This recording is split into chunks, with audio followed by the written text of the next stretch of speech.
अस्सलामुअलैकुम दोस्तों, AH smart classes में आपका स्वागत है। आप देख रहे हैं एएच स्मार्ट क्लासेस और मैं मोहम्मद अमानतुल्लाह रहमानी। तो आज का क्लास होगा क्लास 12 का उर्दू चैप्टर नंबर 8। चैप्टर का नाम क्या है? प्रोमिस। और ये एक अफसाना है जिसके मुसन्निफ कौन है? जिलानी बानो, जिसका मोस्ट वीवीआई ऑब्जेक्टिव क्वेश्चन इस वीडियो में हम लोग कवर करेंगे। इससे पहले वाला वीडियो में हम लाइन बाय लाइन एक्सप्लेनेशन कर चुके हैं, यानी कि आपका बुक जो होता है कहकशा बुक, उसका एक एक लाइन पढ़ कर आपको समझा दिए है। अगर आप लोग वो वाला वीडियो नहीं देखे तो जाइए पहले वो वाला वीडियो देख लीजिए। अगर आप लोग पूरा बुक एक एक लाइन पढ़ लेते तो आपसे एक भी क्वेश्चन नहीं छूटेगा। और क्यों छूटेगा? जब आप लोग पूरा बुक का एक एक लाइन पढ़ लीजिएगा तो 100% हम कह सकते हैं कि आपसे एक भी क्वेश्चन नहीं छूटेगा। बस आपको समझ कर पढ़ना है और हम पूरा समझा कर पढ़ा चुके हैं। तो आप लोग को करना क्या, बस मेरे चैनल पे जाइए, वहाँ पे वीडियो अपलोड है, आराम से आप लोग उसको देखिए और समझिए और बेहतरीन तरीके से अच्छा मार्क्स लाइए। तो आपको इसका पीडीएफ नोट्स चाहिए तो वो भी मिलेगा, बस वीडियो में बने रहिए। कहाँ पर मिलेगा, कैसे मिलेगा, वो भी हम बताएंगे। 2025 न्यू बैच स्टार्ट हो चुका है। आज चैप्टर 8 का ऑब्जेक्टिव क्वेश्चन हम इस वीडियो में कवर करने वाले हैं। इससे पहले वाला वीडियो क्या था? चैप्टर 8 का ही लाइन बाय लाइन एक्सप्लेनेशन था, जो आप लोग देख लिए तो बहुत अच्छी बात है। और जो स्टूडेंट अभी तक नहीं देखे हैं तो हमारे चैनल पर अपलोड है, जाइए वहाँ पर आप लोग को आसानी से मिल जाएगा। आप लोग देख लीजिएगा, प्ले लिस्ट बना होगा 2025 उर्दू प्ले लिस्ट के नाम से होगा। चलिए बिना देरी करते हुए आज का क्लास शुरू करते हैं। तो आज का चैप्टर क्या है? प्रोमिस, जो एक अफसाना है जिसके मुसन्निफ कौन है? जिलानी बानो। ये आपको पता ही होगा क्योंकि इससे पहले वाला वीडियो में हम बहुत अच्छे तरीके से समझा कर आपको बताए हैं। तो आप लोग वीडियो शुरू करने से पहले कुछ ज़रूरी बात कर लेते हैं। ये मेरा मोबाइल नंबर है 9835659211। इसको आप लोग व्हाट्सअप सेव कर लीजिए आप अपने फ़ोन में। उसके बाद आप व्हाट्सअप पे मैसेज कीजिएगा, सर मुझे इसका पीडीएफ नोट्स चाहिए, तो हम आपको पीडीएफ नोट्स भी प्रोवाइड करा देंगे। और आपको अगर कोई क्वेश्चन नहीं समझ में आएगा, ऑब्जेक्टिव हो या सब्जेक्टिव हो या कोई भी डॉट हो, किसी तरह का डॉट हो, तो आप लोग व्हाट्सएप पे मैसेज कर सकते हैं, सर इसका आंसर बताइए। तो हम इंशाल्लाह कोशिश करेंगे आपका हर एक सवाल का जवाब दें। चलिए बिना देरी करते हुए शुरू करते हैं। तो आपका पहला क्वेश्चन क्या है? प्रोमिस क्या है? तो अभी हम आपको बताए हैं प्रोमिस एक अफसाना है जिसके मुसन्निफ कौन है? जिलानी बानो। तो आपका क्वेश्चन भी वही है, प्रोमिस क्या है। तो आप लोग ऑप्शन पढ़ लिए तो राइट ऑप्शन क्या हो जाएगा? ऑप्शन नंबर डी, अफसाना। प्रोमिस एक अफसाना है, राइट ऑप्शन डी हो जाएगा। चलिए आगे क्वेश्चन देखते हैं। अम्मू के 4 बेटों में से कौन बेटा हिंदुस्तान में रहता था? अम्मू के 4 बेटों, अम्मू कौन है ये आपको पता है? अगर आप लोग कहानी पढ़े होंगे तो आपको 100% पता होगा अम्मू कौन है। यानी कि आपके चैप्टर जो प्रोमिस है उसका मरकज़ी किरदार यानी कि मेन किरदार जो है अम्मू है, और उसका 4 बेटा रहता है। चारों बेटा का नाम है, देखिए, हमीद, जमशेद, रशीद, खुर्शीद। ये उनका चारों बेटा है। और ये चारों बेटा उनसे वादा करते हैं कि हम आपको जनाजा में कांदा देंगे, कहीं भी रहेंगे उससे कोई मतलब नहीं है, लेकिन आपके कांदा में, जनाजा में ज़रूर कांदा देंगे। यही पर पूरा कहानी है। अगर आप लोग पढ़े होंगे तो आपको पूरा समझ में आ गया होगा, क्योंकि हम बहुत बेहतरीन तरीके से समझा कर आपको बताए हैं। और नहीं देखे अगर आप लोगों वो वाला वीडियो तो जाइए मेरे चैनल पे अपलोड है, आपको मिल जाएगा। तो चलिए आज का क्वेश्चन नंबर 2 क्या है? अम्मू के 4 बेटों में से कौन बेटा हिंदुस्तान में रहता था? ये आपके क्वेश्चन है। तो इसका राइट ऑप्शन क्या हो जाएगा? ऑप्शन नंबर ए, हमीद जो है अम्मू का सबसे छोटा बेटा था, जिसको पढ़ाई लिखाई में बिल्कुल भी मन नहीं लगता था। तो वो किसी का मर्डर कर देता है, फिर वो जेल चला जाता है, तो उसको इलेक्शन में सीट मिल जाता है, फिर वो जीत कर मिनिस्टर बन जाता है। कहानी बहुत ही इमोशनल कहानी और मज़ेदार कहानी और बहुत ही इम्पोर्टेंट कहानी है। आपके एग्ज़ाम में ये चैप्टर से बहुत ज़्यादा क्वेश्चन रहता है। एक तो 5 नंबर का क्वेश्चन रहेगा, अफसाना प्रोमिस का खुलासा कीजिए, और उसके बाद 2 नंबर में भी रहेगा। और ऑब्जेक्टिव का तो बात ही नहीं कीजिए, ऑब्जेक्टिव तो रहता ही है। तो इसलिए ये चैप्टर आपको पढ़ना बहुत ही ज़रूरी है अगर आप लोग अच्छा मार्क्स लाना चाहते हैं। तो अम्मू के 4 बेटों में से कौन बेटा हिंदुस्तान में रहता था? तो हमीद नाम का एक बेटा, जो सबसे उसका छोटा बेटा है, वो हिंदुस्तान में रहता था। बाकी आगे आप लोग पढ़िए। देखिए क्वेश्चन नंबर 3 आपका है, अम्मू का एक बेटा जमशेद कहाँ रहता था? अम्मू का हमीद बेटा जो है वो हिंदुस्तान में रहता था, और अम्मू का एक और बेटा जो जमशेद है वो कहाँ रहता था, ये आपसे पूछा जा रहा है। तो आप लोग ऑप्शन पढ़िए, उसके बाद इसका आंसर आपको बताना है। तो आप लोग ऑप्शन पढ़ चुके हैं, तो राइट ऑप्शन इसका क्या हो जाएगा? ऑप्शन नंबर बी, शिकागो में। अम्मू का जो एक बेटा जमशेद है वो शिकागो में रहता था। बहुत अच्छा, चलिए आगे देखते हैं।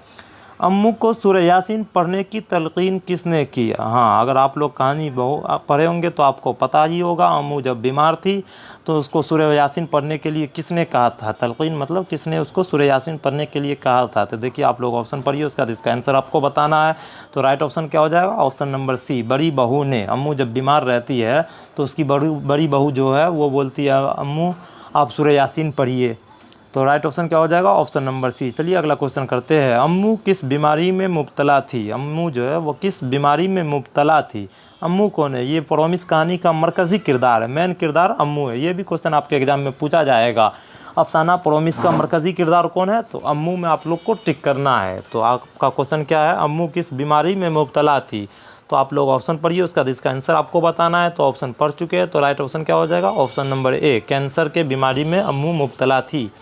चलिए क्वेश्चन नंबर 6 करते हैं। जिलानी बानो की वफ़ात कब हुई? जिलानी बानो जो आपके चैप्टर के मुसन्निफ़ है, जिलानी बानो, उसकी वफ़ात कब हुई ये आपसे पूछा जा रहा है। तो आप लोग ऑप्शन पढ़ चुके हैं, तो राइट ऑप्शन क्या हो जाएगा? ऑप्शन नंबर डी, इनमें से कोई नहीं, क्योंकि इसका वफ़ात का आपके किताब में दिया हुआ नहीं है। तो राइट ऑप्शन हो जाएगा ऑप्शन नंबर डी। चलिए अगला क्वेश्चन करते हैं। अम्मू की खादमा का क्या नाम था? अम्मू की खादमा जो है यानी कि अम्मू की खिदमत करने वाली, उनका क्या नाम था? अगर आप लोग कहानी पढ़े होंगे तो आपको 100% पता होगा। अम्मू की खादमा का नाम क्या है? Khwaja B. Right option B हो जाएगा। चलिए क्वेश्चन नंबर 8 करते हैं। जिलानी बानो की तालीम कहाँ तक हुई थी? देखिए ये क्वेश्चन जब हम पूरा बुक आपको पढ़ा रहे थे तो उस टाइम बता दिए थे, ये क्वेश्चन आपके एग्ज़ाम में पूछा जाएगा। देखिए यहाँ पर भी क्वेश्चन आ गया है, जिलानी बानो की तालीम कहाँ तक हुई? तो अगर आप लोग पढ़े होंगे तो आपको पता होगा जिलानी बानो की तालीम जो है एमए तक हुई थी। राइट ऑप्शन नंबर बी हो जाएगा। और एक ज़रूरी बात, जब भी हम आपको बुक पढ़ाते हैं, पूरा एक एक लाइन पढ़कर आपको समझाते हैं, तो उसमें बता देते हैं कि यहाँ से क्वेश्चन पूछा जाता है। मतलब जहाँ जहाँ से क्वेश्चन पूछा जाता है वहाँ पर हम हाईलाइट कर देते हैं कि यहाँ से आपका क्वेश्चन पूछा जाएगा। इसलिए आप लोग को बहुत ही फ़ायदेमंद होगा। अगर आप लोग नहीं देखते या हमारे चैनल पर पहली बार आए तो आप लोग हमारे चैनल पे जाइए, लाइन बाय लाइन एक्सप्लेनेशन वाला वीडियो देखिए, इंशाल्लाह आपको ज़रूर पसंद आएगा। और बहुत सारे स्टूडेंट कमेंट कर रहे थे सर सब्जेक्टिव क्वेश्चन भी चाहिए, तो उसके लिए भी हम इंतज़ाम कर रहे हैं। बहुत जल्द सब्जेक्टिव क्वेश्चन लाएंगे। काम शुरू कर दिए। सब्जेक्टिव क्वेश्चन कब से लाएंगे? मतलब अभी 8 चैप्टर चल रहा है, 9-10 हो जाने के बाद पूरा फिर से 10 चैप्टर का सब्जेक्टिव क्वेश्चन डालेंगे। उसके बाद फिर 11 से चैप्टर नंबर 11 से शुरू करेंगे। तो आप लोग अगर अभी तक चैनल को सब्सक्राइब नहीं किए तो प्लीज़ चैनल को सब्सक्राइब कर लीजिए और वीडियो में कमेंट करके ज़रूर बताइएगा आज का क्लास कैसा लगा। उम्मीद है आप लोग कमेंट करिएगा और वीडियो को लाइक भी कीजिएगा और ज़्यादा से ज़्यादा इस वीडियो को शेयर भी कीजिएगा, क्योंकि अभी अभी हम लोग शुरू किए हैं, बहुत कम लाइक व्यूज़ आता है तो हौसला थोड़ा सा टूट जाता है। इसलिए आप लोग के मदद की ज़रूरत है। अगर आप लोग सपोर्ट कीजिएगा तो इंशाल्लाह हम आपके एग्ज़ाम तक आपके साथ रहेंगे और आपको बेहतरीन मार्क्स लाने में हम आपका साथ देंगे। तो जिलानी बानो की तालीम जो है कहाँ तक थी? एमए तक। ये क्वेश्चन हो गया आपका। अगला क्वेश्चन क्या है? जिलानी बानो ने किस अफसाना निगार पर मोनोग्राफ लिखा? जिलानी बानो जो आपके चैप्टर का मुसन्निफ़ है वो किस अफसाना निगार पर मोनोग्राफ लिखा, ये आपसे पूछा जा रहा है। तो आप लोग ऑप्शन पढ़िए, उसका इसका आंसर आपको बताना है। तो ऑप्शन पढ़ चुके हैं, तो राइट ऑप्शन क्या हो जाएगा? ऑप्शन नंबर ए, क्रिश्चियन पर। जिलानी बानो जो है क्रिश्चियन पर मोनोग्राफ लिखा था। चलिए क्वेश्चन नंबर 10 करते हैं। जिलानी बानो के शौहर का नाम क्या था? जिलानी बानो जो आपके चैप्टर के मुसन्निफ़ है उसके शौहर का नाम क्या था, ये आपसे पूछा जा रहा है। तो आप लोग पूरा लाइन बाय लाइन एक्सप्लेनेशन वाला पढ़े होंगे तो आपको पता ही होगा। डॉक्टर अनवर मुअज़्ज़म बहुत बड़े डॉक्टर थे, उससे जिलानी बानो की शादी होती है। तो राइट ऑप्शन हो जाएगा option number B, Anwar Muazzam. चलिए क्वेश्चन नंबर 11 करते हैं। अम्मू से जनाजा में कांदा देने का वादा किसने किया था? देखिए अभी हम आपको ऊपर बताए हैं, अम्मू का चारों बेटा जो रहता है वो अम्मू से वादा करता है कि हम आपके जनाजे में कांदा देंगे, उसी पर पूरा कहानी है। तो ये क्वेश्चन का आंसर क्या हो जाएगा? बेटों ने। राइट ऑप्शन नंबर ए हो जाएगा। अम्मू से जनाजा में कांदा देने का वादा किसने किया था? तो उनके बेटों ने किया था। याद रखना है, बहुत इंपॉर्टेंट क्वेश्चन है। चलिए अगला क्वेश्चन करते हैं। अम्मू के शौहर क्या थे? अम्मू के शौहर जो है वो क्या थे, ये आपसे पूछा जा रहा है। तो अम्मू के शौहर जो है एक वकील थे और वकालत करते थे। राइट ऑप्शन क्या हो जाएगा? Option number B. चलिए क्वेश्चन नंबर 13 करते हैं। इनमें से कौन जिलानी बानो का अफसानवी मजमुआ नहीं है? मतलब नीचे 4 ऑप्शन है, उनमें से कौन सा जिलानी बानो का अफसानवी मजमुआ नहीं है, ये आपसे पूछा जा रहा है। तो चारों ऑप्शन अगर आप लोग पढ़ चुके हैं तो राइट ऑप्शन क्या हो जाएगा? देखिए रोशनी के मीनार, ये भी जिलानी बानो का ही अफसानवी मजमुआ है। नरवान भी है, रात के मुसाफिर भी है। जब लाइन बाय लाइन एक्सप्लेनेशन हम कर रहे थे तो उसमें आप लोग को बताए थे, ये आपको याद रखना, इस तरह का क्वेश्चन पूछा जाता है। देखिए यहाँ क्वेश्चन बन भी गया और आपके एग्ज़ाम में सेम इसी तरह का क्वेश्चन रहेगा जिसमें आपको घबराना नहीं है। तो इनमें से कौन जिलानी बानों का अफसानवी मजमुआ नहीं है, आपको समझ में आ गया होगा क्या है इसका right option. Option number C, Aankh Micholi Jilani बानों का अफसानवी मजमुआ नहीं है, बाकी ये तीनों उसी का है, याद रखना। चलिए अगला क्वेश्चन करते हैं। जिलानी बानों का ताल्लुक़ किस शहर से है? जिलानी बानों का ताल्लुक़ जो है वो किस शहर से ही आपसे पूछा जा रहा है। तो आप लोग ऑप्शन पढ़िए, उसका इसका आंसर आपको बताना है।